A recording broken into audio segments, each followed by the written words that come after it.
पिता रात्रि शरदुत्फुल्लमल्लिका वीक्षरस्तुमनश्चक्रे योगमायानुपाश्यता।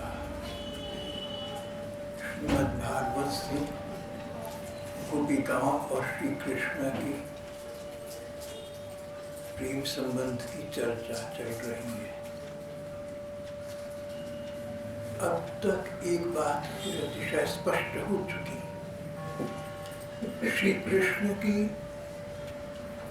मानवीय दृष्टि से, संसार की निगाह से कृष्ण भले ही भगवान है, परमात्मा है, पर संसार की दृष्टि से उनकी आयु लगभग 8 वर्ष हो गई है।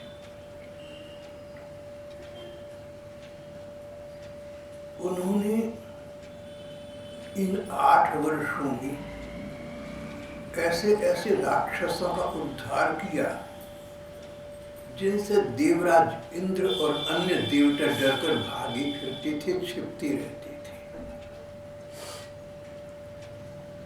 फिर उन्होंने गोवर्धन पर्वत को ब्रजवासियों को वर्षा आंधी से बचाने के लिए छोटी अंगुली पर 7 दिन तक धारण किए रखा। इसके बाद उन्होंने गोपियों को, गोपिकाओं को, सभी ब्रजवासियों को अपनी नित्य धाम के दर्शन कराए,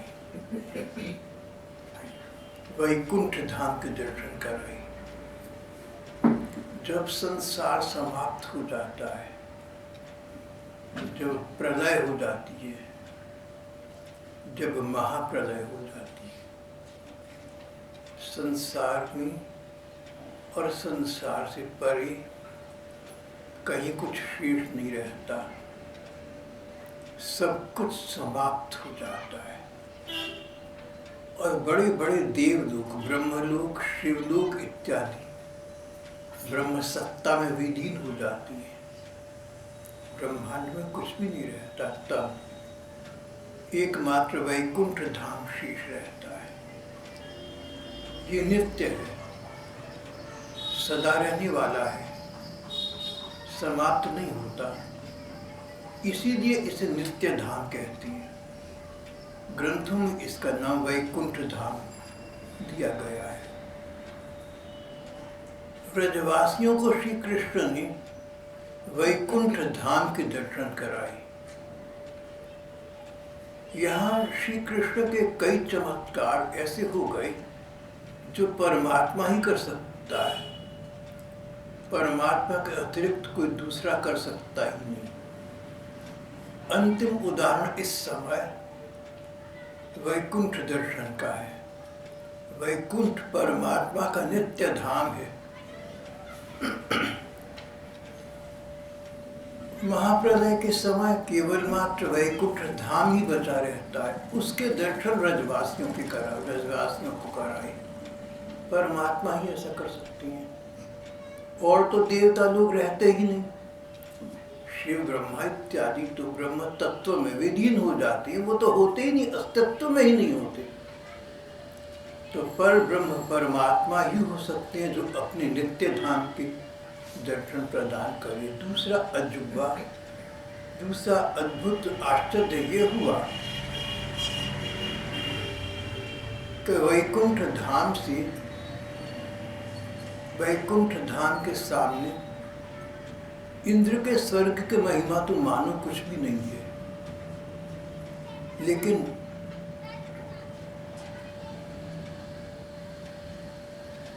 जहाँ हम पढ़ते हैं, सुनते हैं कि इस स्वर्ग में जाने के लिए भी मनुष्य को अपना ये भौतिक शरीर छोड़ना पड़ता है। कोई व्यक्ति स्वर्ग में नहीं प्रवेश कर सकता इस शरीर के साथ जो आपका और हमारा है। इसे भौतिक देह कहते हैं, नश्वर देह कहती है, 5 भौतिक देह कहती है, कुछ भी कह लो। अपने भौतिक देह को परित्याग करके आत्मस्वरूप को प्राप्त करके ही मनुष्य स्वर्ग तक जा सकता है। ऐसे धर्म ग्रंथों में अनेक वृत्तांत हैं। विश्वामित्र ने अपने कृपा पात्र एक राजा को स्वर्ग भेजना चाहा। देवताओं ने उसे ढकेल दिया, वो पृथ्वी पर आ गिरा, इसलिए कि ऋषि विश्वामित्र ने उसे इसी शरीर के साथ सदेह सशरीर स्वर्ग भेजा था। जिन लोगों ने धर्म ग्रंथों का थोड़ा सा अध्ययन किया है, भागवत आदि का, उनको ये कथा मालूम है कि विश्वामित्र के पास इतना योग बल था कि किसी व्यक्ति को स्वर्ग भेज सके, पर सशरीर नहीं भेज सकते थे। कथा लंबी है, हमारा प्रसंग केवल इस समय इतना है कि इस भौतिक शरीर से कोई मनुष्य देवताओं के स्वर्ग तक में प्रवेश नहीं कर सकता। वैकुंठ धाम तो स्वर्ग से कहीं अधिक ऊंचा है, कहीं अधिक महिमापूर्ण है। वैकुंठ धाम तो नित्य धाम है, उसके आगे स्वर्ग तो ऐसा है जैसे चंद्रमा के आगे तारे, जैसे चंद्रमा के सामने किसी तारे की क्या महिमा है, इस प्रकार परमात्मा के वैकुंठ धाम के सामने देवताओं के स्वर्ग का कोई महत्व नहीं ठहरता। उस वैकुंठ धाम के दर्शन भगवान कृष्ण ने ब्रजवासियों को ब्रज में बैठे बैठे करा दिए। बोले देखो, आंखें खोलकर सामने खुली आंखों से ब्रजवासियों ने देखा भगवान का वैकुंठ धाम पृथ्वी पर उतर आया है। वृंदावन में वैकुंठ धाम के सबको दर्शन हो रहे हैं। ये दूसरा आश्चर्य था, अजूबा था, जो विश्व ब्रह्मांड के इतिहास में कहीं उपलब्ध नहीं।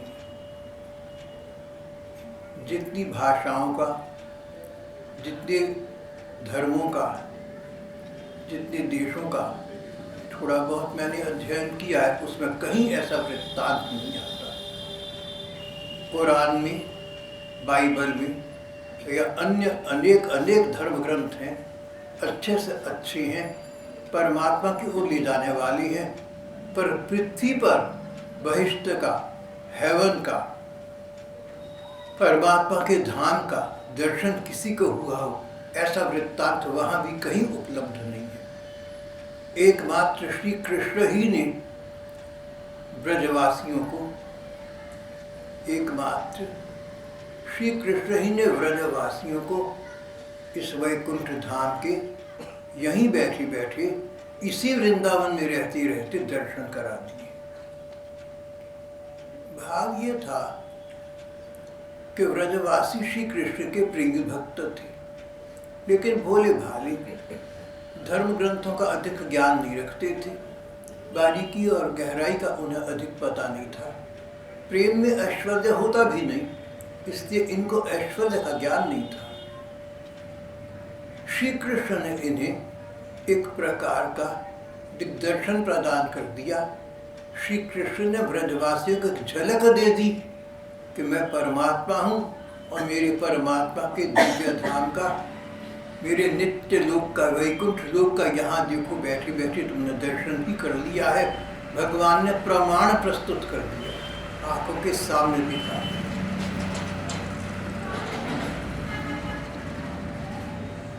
ब्रजवासियों को पता चल गया कि भले ही कृष्ण के प्रेम में पगले हम भूले रहते हैं कि कृष्ण परमात्मा है और नित्य धाम इसी परमात्मा का है, भले ही हम भूले रहते हैं, पर कृष्ण हैं तो साक्षात भगवान।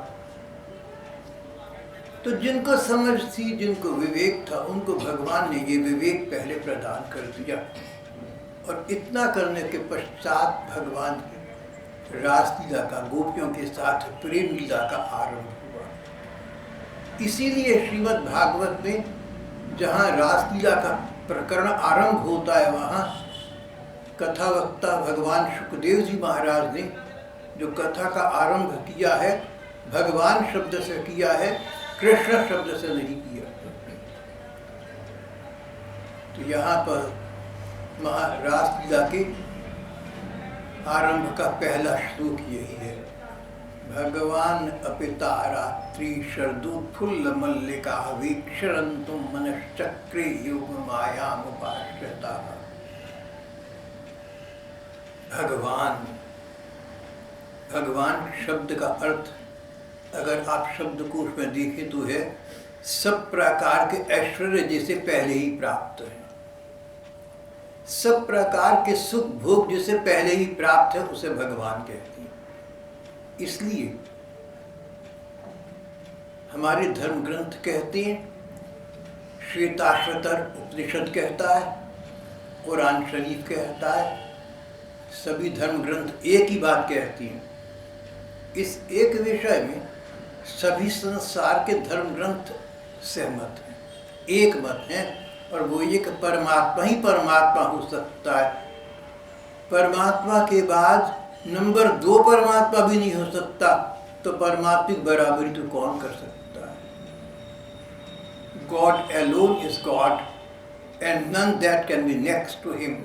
How can then anyone be equal to him? ऐसी स्थिति में किसी मनुष्य को अगर कोई भगवान कहे तो सम्मान की दृष्टि तो अलग है। सम्मान की दृष्टि से हम, शिष्टाचार की दृष्टि से हम बहुत सी बातें कह देते हैं, कहने में अच्छी लगती हैं, सुनने में अच्छी लगती हैं। गुड़ न दे, गुड़ किसी बात कह दे, इस न्याय से ठीक है। लेकिन अगर आप अक्षरशः सोचें, लिटरल ले लें, शाब्दिक दृष्टि से देखें, तो भगवान तो कोई व्यक्ति हो सकता ही नहीं।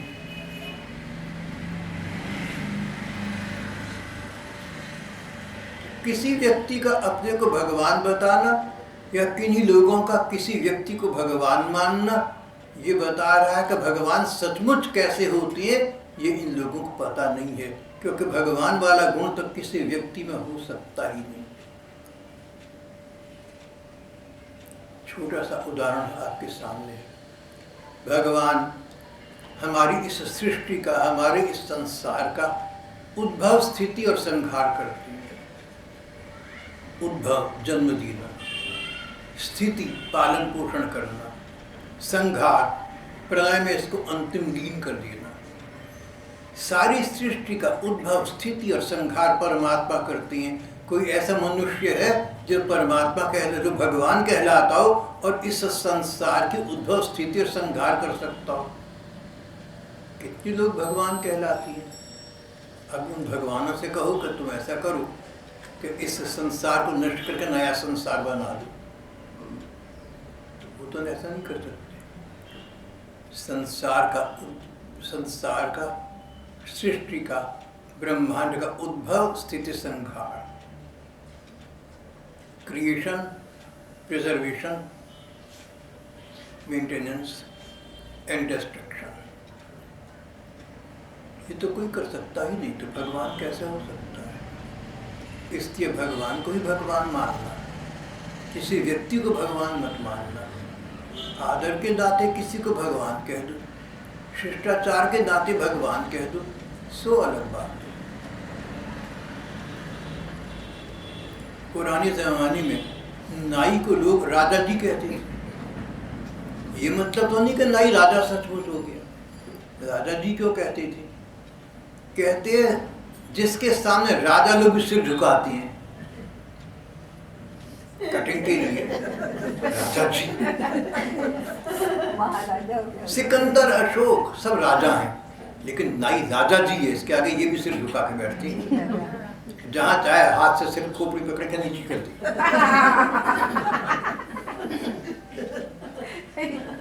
शिष्टाचार के रसोइये को महाराज जी आज भी कहती हैं। तो रानी जी भी हो गई जी, रानी जी भी हो गई हैं। रानी जी भी हो गई हैं, कह रहे हैं। अच्छा, रानी ब्यूटी पार्लर ब्यूटी पार्लर को रानी जी अच्छा, ब्यूटी पार्लर में रानी है। तो सम्मान के लिए, शिष्टाचार के लिए, मधुर भाषण के लिए किसी को हम कुछ कह दें, हर्ज नहीं है, कोई बुराई नहीं है। लेकिन सचमुच वैसा मान लेना, वो ना समझ की बात हो जाएगी।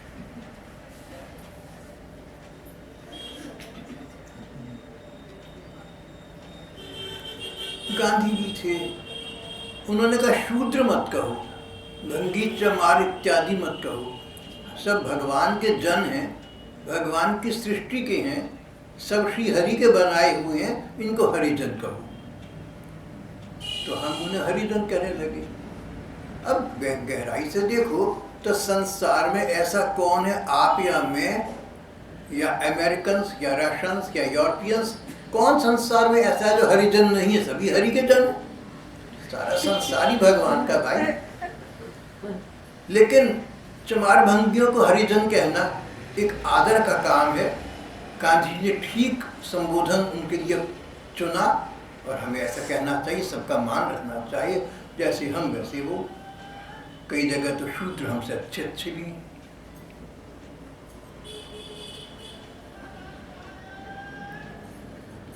तो सम्मान के लिए हम किसी को भगवान कह दें तो आपत्ति नहीं है, लेकिन सचमुच किसी को भगवान मान लेना कि सारी दुनिया इसके इशारे से चल रही है, ऐसा भगवान है ये बात समझदारी की नहीं। जिन श्री कृष्ण की यहाँ चर्चा हो रही है, ये भगवान, इनको आदर के लिए भगवान नहीं कहा गया, इनको शिष्टाचार के लिए भगवान नहीं कहा गया, ये भगवान हैं इसलिए भगवान कहा गया। सृष्टि का उद्भव स्थिति संहार इनके एक इशारे से होता है।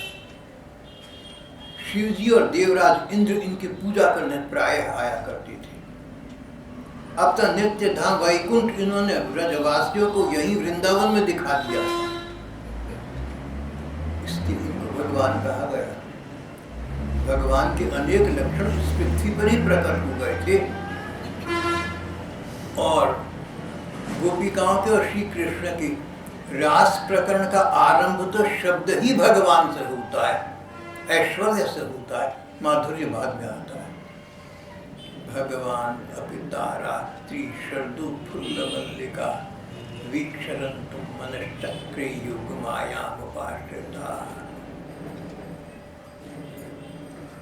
श्री सुखदेव जी कथा राजा परीक्षित को सुना रही है, पूरी भागवत की कथा लिखी हुई व्यास जी की है, सुना रही हैं सुखदेव, मुख्य श्रोता है परीक्षित और बहुत लोग बैठे हैं, कथा चल रही है।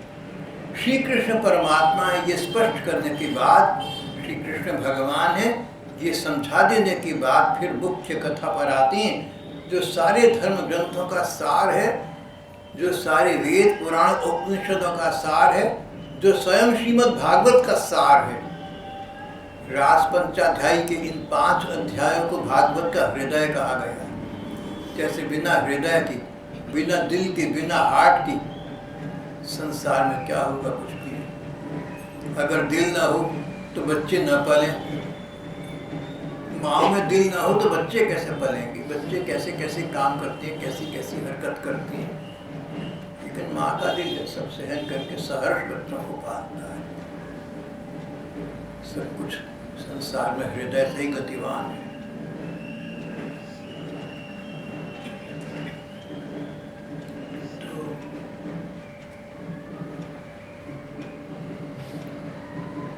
रास के प्रकरण का आरंभ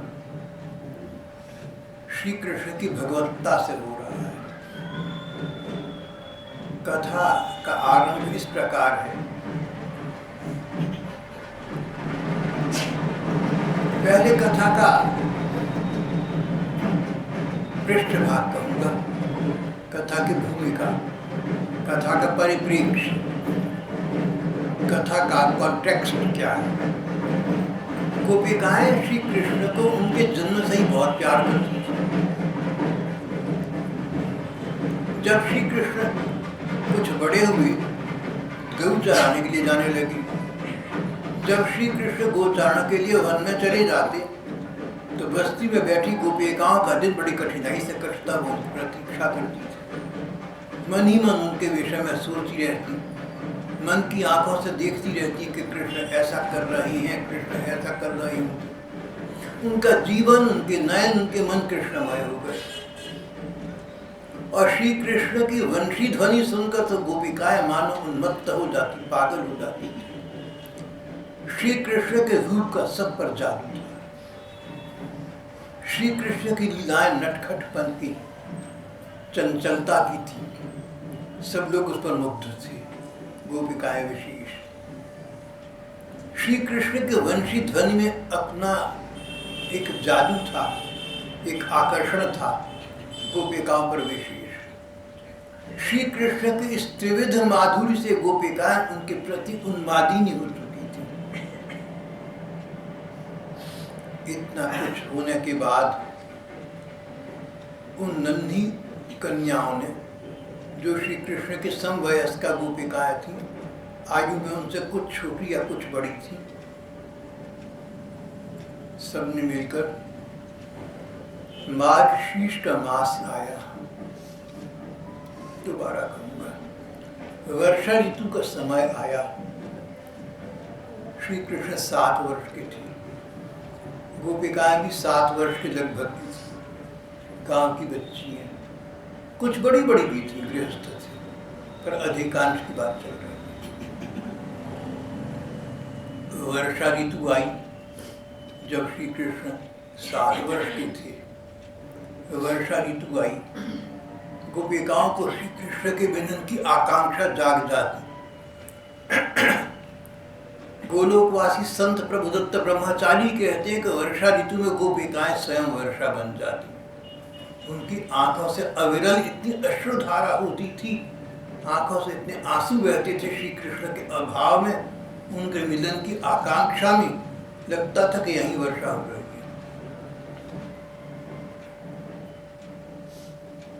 वर्षा ऋतु के बाद शरद ऋतु का आगमन हुआ। शरद ऋतु में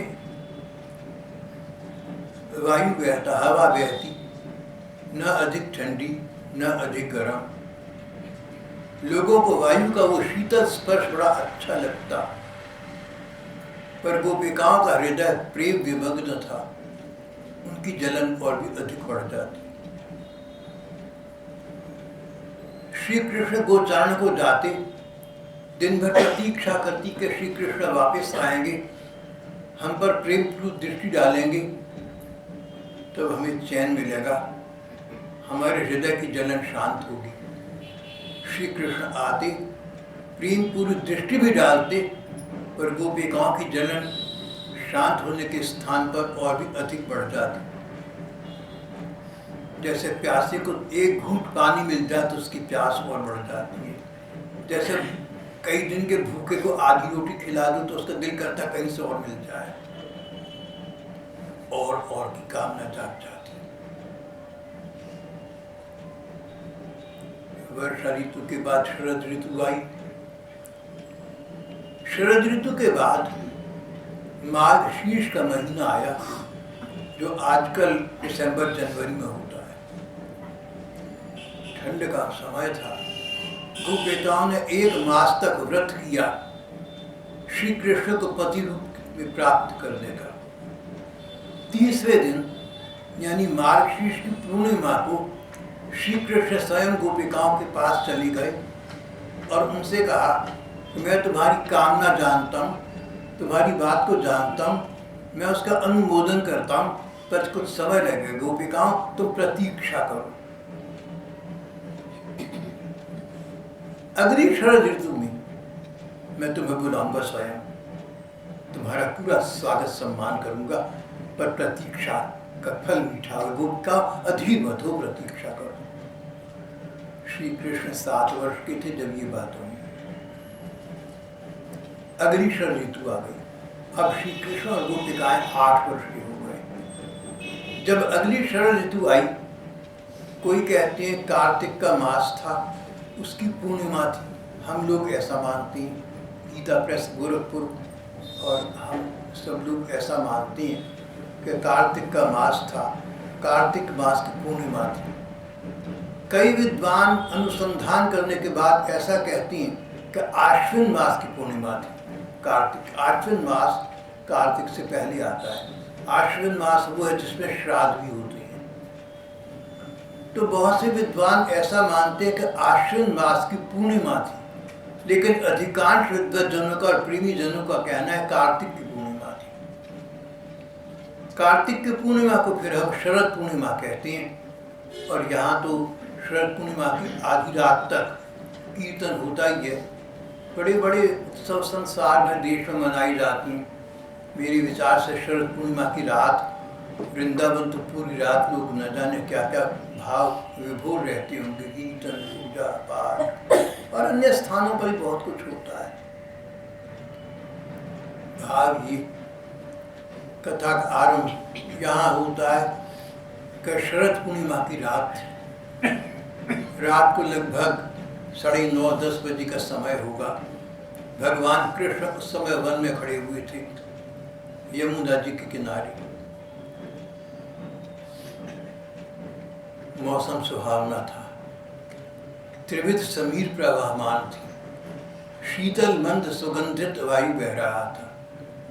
पेड़ों और फूलों में से होकर सन सन करती हवा सबको आनंदित और शीतल कर रही थी। चांदनी छिटक रही थी, आकाश में पूर्ण चंद्रमा का उदय हो चुका था। पेड़ों से छन छन कर चांदनी नीचे आ रही थी। बड़ा सुंदर दृश्य था। प्रकृति का सौंदर्य अपनी पराकाष्ठा पर था। भौरें गुंजार रही थी, कमल के फूल खिल रहे थे, वायु में सुगंध थी। ऐसे में किसी भी व्यक्ति को अपने प्रेयसी या प्रियतम का ध्यान आ जाता है। सबसे बड़ा प्रेम का नाता, सच्चा प्रेम का नाता भगवान और भक्तों का होता है। भगवान का गुण है, जैसा भक्त चाहते हैं भगवान वैसा चाहने लगते हैं। भगवान का अपना कौन सा मन है? भगवान तो अमाना है। जैसा भक्त चाहते हैं भगवान वैसा कर देते हैं। भक्त वत्सल है भगवान। तो आज रात के समय पूर्णिमा की अर्धरात्रि के प्रवाह में श्री कृष्ण ने यमुना जी के किनारे छिटकती चांदनी को देखा, प्रकृति के सौंदर्य को देखा। उनको गोपिकाओं का विचार आ गया और अपनी वंशी में उन्होंने स्वर भरकर ऐसा आह्वान किया कि गोपिकाएं तुरंत उनके पास आ जाएं। और गत वर्ष जो उन्होंने गोपिकाओं से प्रण प्रतिज्ञा की थी, मैं तुम्हें शरद शारदीय रात्रियों में बुलाऊंगा, वो भी पूरी हो जाए। भगवान को अपनी प्रतिज्ञा का पूरा ध्यान था। यूँ भी गोपिकाएं भगवान की सबसे बड़ी भक्त थी, इससे सबसे अधिक ध्यान भगवान को गोपिकाओं का ही रहता था। यहीं से रास के प्रकरण का आरंभ होता है। भगवान अपिता रात्रि शरदोत्फुल्ल मल्लिका, रात्रि जिसमें फूल खिल रहे थे। स्वयं भगवान ने उसे देखा। भगवान को कोई सुख दुख नहीं होता, लेकिन अब तो भगवान संसार में अवतार लेकर आए ही इसलिए थे कि भक्तों को सुख प्रदान करें और भक्तों को सुख प्रदान करके स्वयं आनंद प्राप्त करें। भगवान रस है, रस स्वरूप है, रसाणम है। रसो वही स रसम हिवायम दत्था दंदी भवती। उन आनंद स्वरूप परमात्मा ने, उन सच्चिदानंद ब्रह्म ने गोपिकाओं के साथ अपने जन्म जन्मांतर की प्रेमी भक्ताओं के साथ आज रास रस की परिणति करने का विचार किया। भगवान है तो क्या हुआ, प्रेमी जनों का ध्यान तो भगवान भी रखते हैं। सुखदेव जी कहते हैं भगवान अपि, भगवान ने भी, भले ही भगवान है फिर भी। अपि शब्द को देखिए, भी शब्द। चांदनी सबको अच्छी लगती है सो ठीक है, भक्तों को अच्छी लगती है सो ठीक है, प्रेमियों को अच्छी लगती है सो ठीक है, भगवान को भी अच्छी लग रही थी। जैसे गोपिकाओं को ये कभी भूला नहीं कि गत वर्ष श्री कृष्ण ने इस शरद ऋतु में हमें बुलाने का प्रण किया था, ऐसे भगवान को भी नहीं भूला था। सुखदेव कहते हैं भगवान अपिता रात्रि शरदोत्फुल्ल मल्लिका, फूलों से खिली चांदनी के दौरान उस रात को भगवान को देखा। वीक्षम, रात्रि को देखा। वीक्षरंतुम मनश्चक्रम, वीक्षरंतुम मनश्चक्रे योग माया उपाश्रित। और अब अपना मन बना लिया। अमना भगवान ने मन बना लिया। दूसरों के सुख के लिए भगवान क्या नहीं कर सकते। साधारण सज्जन लोग भी दूसरों के सुख के लिए बहुत कुछ कर देते हैं। आप लोग दूसरों के सुख के लिए बहुत कुछ कर देते होंगे, ऐसी मुझे आशा है।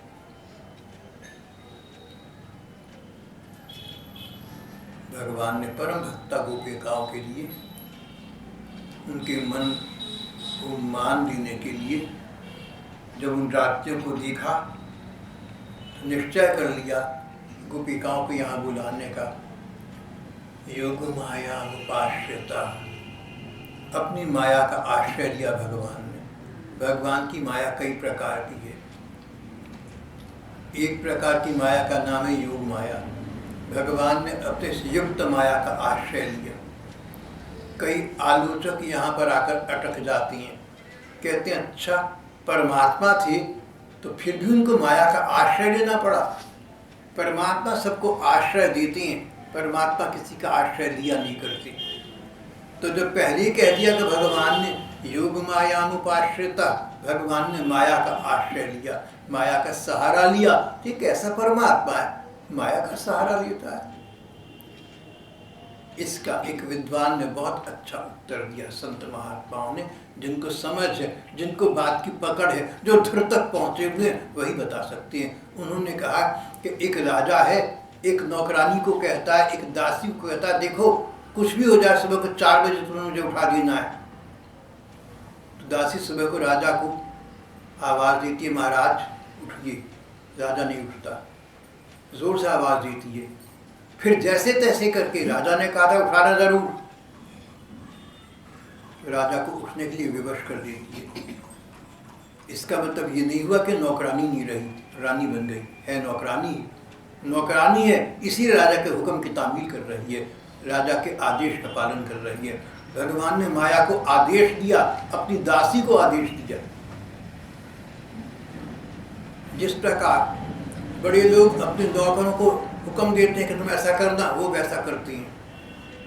जिस प्रकार राजा किसी दासी को आदेश दे सुबह 4 बजे उठाना मुझे, इस प्रकार भगवान ने अपनी दासी, अपनी चरण चेरी योग माया को आज्ञा दी कि अब हमने गोपिकाओं के साथ रास रस का संधान करना है, उसकी तैयारी करना। भगवान अपिता रात्रि शरदु फुल्ल मल्लिका वीक्षरं तुम मनश्चक्रे योग माया उपाश्रिता।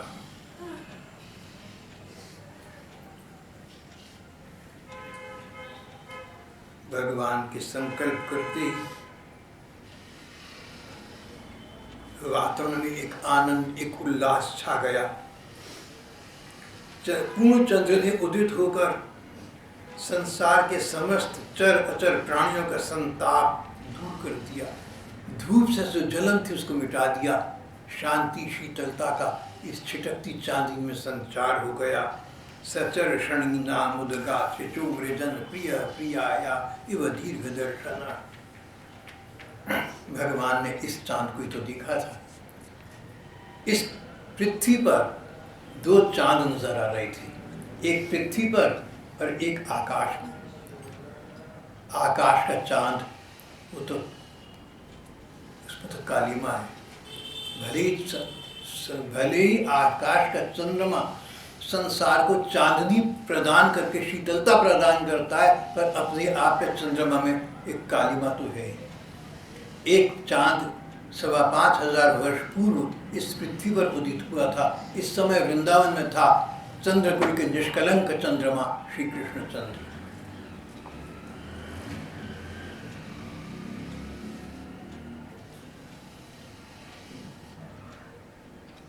उन श्री कृष्ण चंद्र ने आकाश के चंद्र को देखा।